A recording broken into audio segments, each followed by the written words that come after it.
I'm here with the third generation iPad. This came out in early 2012, so I kind of want to give a look back 4 years later at the third generation iPad, the first iPad with a retina display. So like I said, this came out in early 2012. Internally, it had an A5X CPU clocked at 1 gigahertz with a whole gig of RAM, which was big deal, sort of, in 2012. It came in 16, 32, and 64 gigabyte capacities, and it was the last iPad to use the 30-pin connector.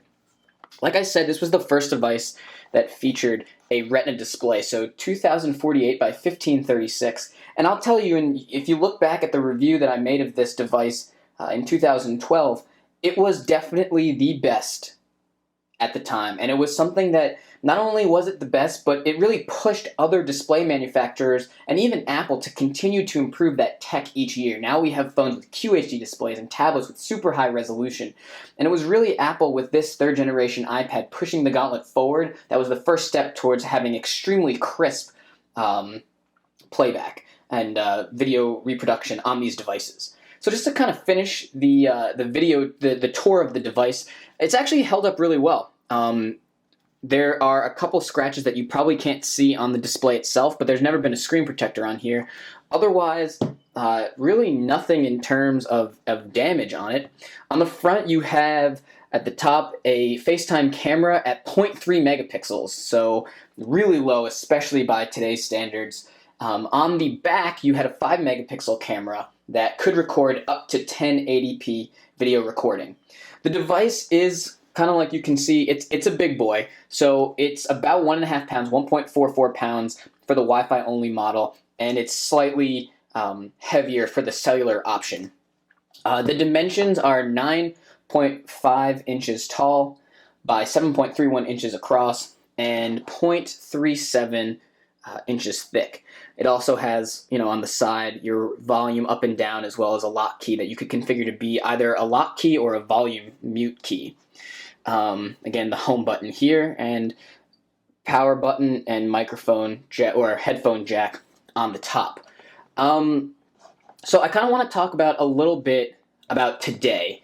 How does this work today? So 4 years later, let me go ahead and zoom in a little bit more on the display so you can see a little bit more of this. But today on iOS 9, this is basically the latest version of iOS 9, and it is pretty hard to use. So loading up, for instance, something that I used to do on this device, social media, loading up the Facebook app if I got a notification and then waiting for that notification to open and load, that was an extremely tedious process. And so I basically stopped using it for that function. I basically use this device to watch Netflix. It'll stream once you open the app, and once it starts streaming, it'll work fine.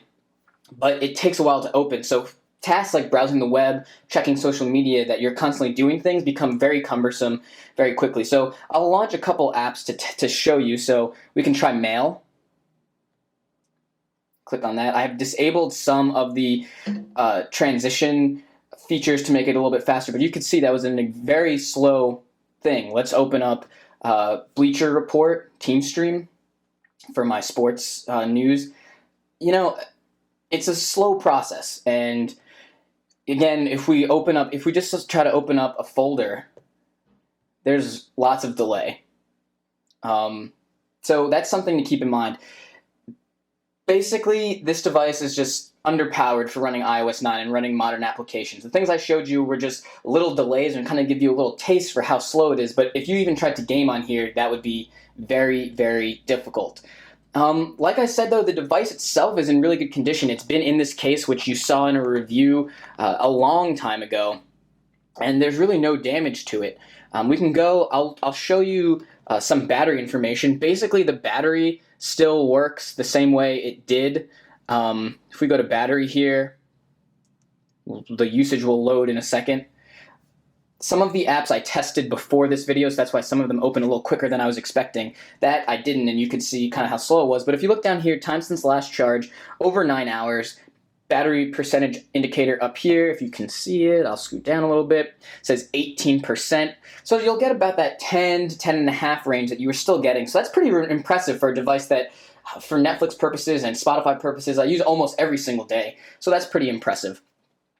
Overall, at the time, this iPad was fantastic. It had one of the best displays on a device, and like I kind of have talked about before, it really pushed the market forward. But it also had basically the same internal components, the same 30-pin connector that the previous generation model had, and then in the end of 2012, it was replaced, the shortest lifespan of any iPad, by the iPad 4, which was faster and had a lightning adapter, a lightning port on the bottom. So overall, I mean, the device has held up really well. It still works fine if you're loading up media that you want to watch on it. It's still probably fine for basic games like solitaire, let's say. But if you're going to be using your tablet for any active process, the iPad 3 in 2016 is not something that you would want to check out. If you enjoyed this video, please remember to click subscribe below to stay up to date on the latest and greatest videos from my channel.